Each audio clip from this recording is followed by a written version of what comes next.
Abot kamay na ng ating mga kababayan ang tulong at impormasyon hinggil sa kalamidad. Ito'y sa pamamagitan ng mobile app na ilulunsad ng National Disaster Risk Reduction and Management Council. Para sa detalye, ma-report si Waywaya Makalma. Isa lang ito sa mga importanteng gamit kapag may sakuna. Ngayon, kahit sino ay maaari nang magkaroon nito sa pamamagitan ng bagong application o app ng National Disaster Risk Reduction and Management Council.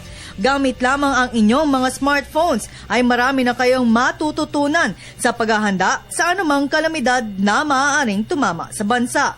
Mga tips na maaaring gawin bago sa lukuyan at matapos ang isang sakuna. Ito yung mobile apps natin na tinatawag natin batingaw, no? Parang bell. So itong batingaw na to, maaari ito makatulong para dun sa mga tao na, alam mo naman, marami na sa atin, may mga smartphones na.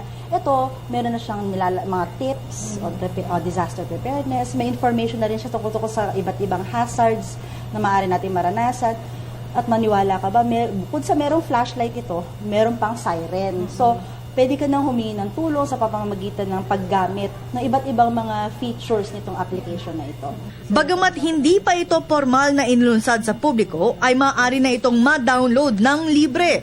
Bukod dyan ay may mga importanteng tool na angkop sa mga sakuna o mga emergency, kagaya ng flasher, flashlight, radyo, compass at maging locator na kung saan maaaring malaman kung saan ang inyong lokasyon upang malaman kung ikaw ay ligtas o hindi matapos ang isang sakuna.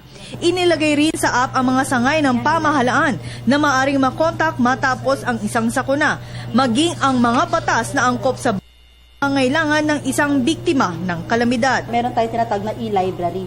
So doon, pwede mo siyang i-click, ito mga member agencies natin sa National Council, nandun siya. So pwede mo ma-access ngayon yung mga information from the different departments. So ano yung mga emergency numbers nila, ano rin yung information, ano din yung participation nila pagdating sa disaster risk reduction and management. Pwede natin to easy access na rin ito. Hindi mo na kailangan pang pumunta sa mga computer shops, meron ka na right at your fingertips na. Katuwang ng NDRRMC ang Smart Communications at marami pang balak idagdag na tools sa naturang application. Kaya naman, maaaring magbigay ng suwestyon o magkomento nang sa gayon ay mapabuti pang lalo ang Batingaw app. Para sa Telebisyon ng Bayan, Waywaya Makalma.